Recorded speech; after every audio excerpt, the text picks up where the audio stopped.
Hello guys, welcome to my video. और आज की वीडियो में मैं ह्यूमन हेल्थ एंड डिजीज़ का बहुत इंपॉर्टेंट टॉपिक कवर करने वाला हूँ, जिसका नाम है ड्रग्स। तो ड्रग्स को कवर करेंगे। मतलब नीट में हर साल जो है एक या दो क्वेश्चन कंपलसरी इसमें से आ जाता है। तो ड्रग्स ऐसा टॉपिक है जिसमें मतलब याद करने वाली चीज़ काफ़ी ज़्यादा है, तो मैं इसको एक या दो बार से समरी में रिवाइज करवाऊंगा ताकि मतलब याद हो जाए।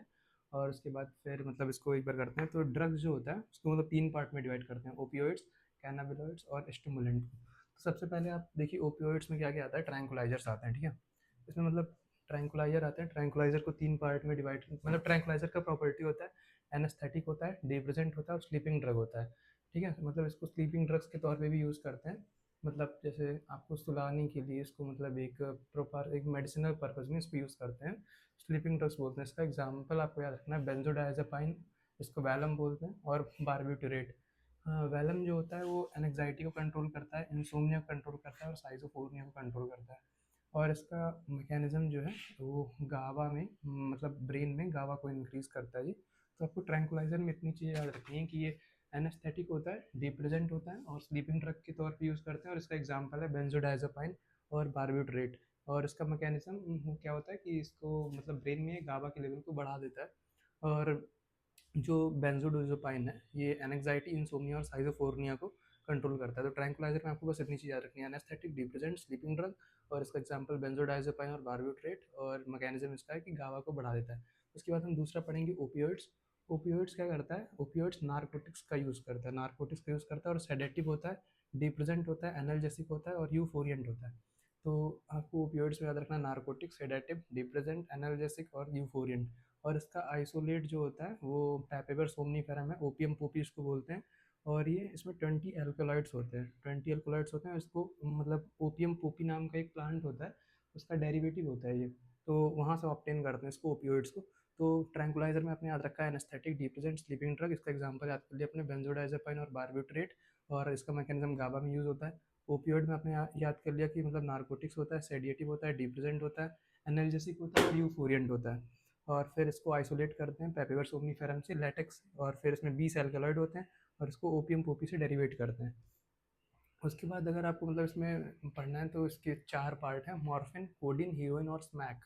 तो मॉर्फिन जो है, मॉर्फिन एनाल्जेसिक होता है और इसके रिप्रेजेंट ब्रेन और गट में प्रेजेंट होते हैं। आपको मॉर्फिन में याद रखना है कि मॉर्फिन के जो रिसेप्टर होते हैं वो ब्रेन में होते हैं और गट में होते हैं।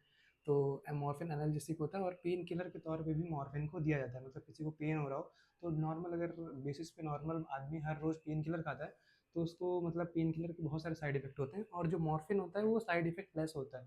तो अगर आपको पेन किलर है तो डॉक्टर के प्रिस्क्रिप्शन से आप मॉर्फिन मतलब खा सकते हैं।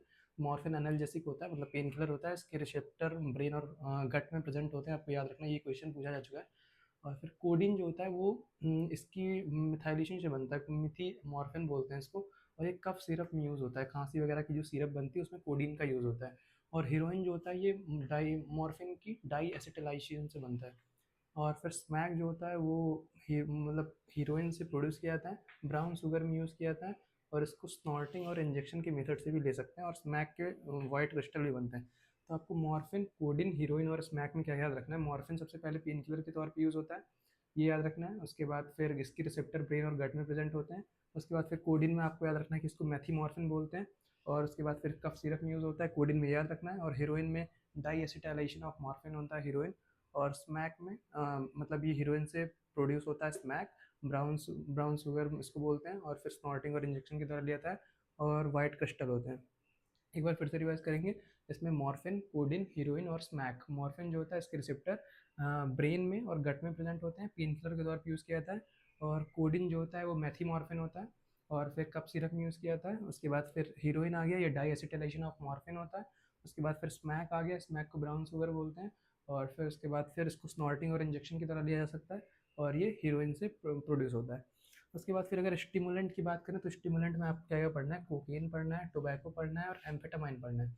तो सबसे पहले इसमें कोकेन पढ़ेंगे। कोकेन को आइसोलेट किया जाता है कोका प्लांट से। कोका प्लांट क्या होता है? इराथ्रोक्सिलम कोका, मतलब इसको साउथ अमेरिका का नेटिव होता है, वहाँ पे ये प्रोड्यूस होता है ये प्लांट। कोका प्लांट, आपको ये क्वेश्चन आता है कोका प्लांट मिलता कहाँ है, तो ये साउथ अमेरिका में आपको मतलब ऑप्शन टिक करना रहेगा। साउथ अमेरिका में मिलता है। इसको कोकेन को स्नॉटिंग द्वारा लिया जा सकता है, मतलब सूंघ के। और फिर यूफोरिएंट होता है, ये एनर्जी को बढ़ा देता है। और फिर हेलुसिनेशन, अगर आप इसका एक्सेस मतलब यूज़ करेंगे तो आपको ये हेलुसिनेशन में पहुंचा देगा, मतलब हेलुसिनेशन में इसका यूज़ होता है। और टोबैको क्या होता है, इसमें टोबैको में निकोटीन एल्कोलाइड प्रेजेंट होते हैं। इसको भी स्मोक किया जा सकता है, च्यू किया जा सकता है, चबा के, मतलब टोबैको तो आपने देखा होगा जो तम्बाकू बोलते हैं उसको स्मोक करके भी लोग लेते हैं, मतलब धूम्रपान के तौर पे लेते हैं और चबाते हैं, कुछ लोग स्नफ करते हैं। उसके बाद फिर ये माउथ कैंसर के लिए, मतलब आपने तो ऐड वगैरह भी देखा होगा टोबैको का, ये तो आसान आपको उसको टिक कर ही दोगे कि माउथ कैंसर में इसका यूज़ होता है।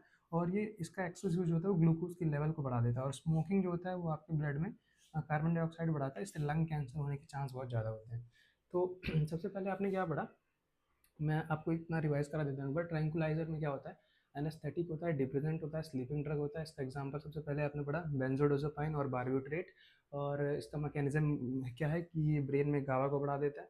ओपियोइड्स में आपने पढ़ा नार्कोटिक्स होता है, सेडेटिव होता है, डिप्रेसेंट होता है, एनर्जेसिक होता है और यूफोरियंट होता है। और इसको कहाँ से आइसोलेट करते हैं, ओपियम पोपी से, यानी पैपेवर सोमनीफेरम। ठीक है, इसमें 20 अल्कोलाइड्स होते हैं, ये वाला चीज़ नहीं बोलना है, 20 अल्कोलाइड होते हैं। और ये ओपियम पोपी का डेरिवेटिव है। ठीक है, आपके सबसे पहले ये नहीं बोलना है। और उसके बाद फिर इसके मतलब 4 टाइप है, मॉर्फिन, कोडिन, हीरोइन और स्मैक। मॉर्फिन जो है वो आपको मतलब पेन किलर का यूज़ करता है और आपके ब्रेन में और गट में प्रेजेंट होता है। और दूसरा आपके पास कोडिन है जो कफ सिरप में यूज़ होता है, इसको मेथीमॉर्फिन बोलते हैं। और हीरोइन होता है जो मॉर्फिन का डाइएसिटाइलेशन होता है। और फिर स्मैक होता है जो फिर हीरोइन से प्रोड्यूस होता है और फिर स्नॉर्टिंग की तरह ले सकते हैं। वाइट क्रिस्टल के शुगर होते हैं इसमें। तो आपके स्टिमुलेंट में आपने पढ़ा कोकेन, टोबैको और एम्फेटामाइन। कोकेन में आपने पढ़ा कोका प्लांट से, ऐसी वो मतलब कोका प्लांट से उसको निकालते हैं, कोका प्लांट साउथ अमेरिका में पाया जाता है। और फिर इरेथ्रोक्सिलम कोका होता है, स्नॉटिंग से ले सकते हैं। और आपको में यू एनर्जी बढ़ा देता है ये, और इसका एक्सेस यूज हेलुसिनेशन में पहुंचा देता है। टोबैको में आपने पढ़ा इसमें निकोटीन एल्कोलाइड प्रेजेंट होते हैं, इसको स्मोक करके, च्यू करके, स्नफ करके ले सकते हैं। इससे माउथ कैंसर बढ़ते हैं, आपको पता ही होगा। और ये ग्लूकोज लेवल को बॉडी में बढ़ा देता है। स्मोकिंग क्या करता है कि ब्लड में जो है कार्बन डाइऑक्साइड का लेवल बढ़ा देता है, इससे लंग कैंसर होने के चांस बहुत ज़्यादा होते हैं। अब पढ़ते हैं एम्फेटामाइन। एम्फेटामाइन सिंथेटिक ड्रग होता है, सुप्रीम ड्रग होता है, बहुत महंगा आता है। और फिर जल्दी ये मार्केट में अवेलेबल नहीं होता है, मतलब बहुत इसको मतलब मिलता नहीं है। और फिर ये एंटी स्लैप ड्रग है। और डोप टेस्ट में इसका यूज़ करते हैं। ये क्वेश्चन आ सकता है कि इसको मतलब डोप टेस्ट में कौन सा ड्रग यूज़ होता है, तो आपको याद रखना है एम्फेटामाइन। एम्फेटामाइन डोप टेस्ट में यूज़ होता है, सिंथेटिक ड्रग होता है। उसके बाद कैनाबिनॉइड्स की बात करें तो कैनाबिनॉइड्स में हेलुसिनोजेनिक मतलब प्रेजेंट होते हैं, रिसेप्टर प्रेजेंट होते हैं इसके ब्रेन में। और इसको कैनबिस प्लांट से, कैनबिस सटाइवा नाम का प्लांट होता है, उससे आइसोलेट किया जाता है कैनाबिनॉइड्स को।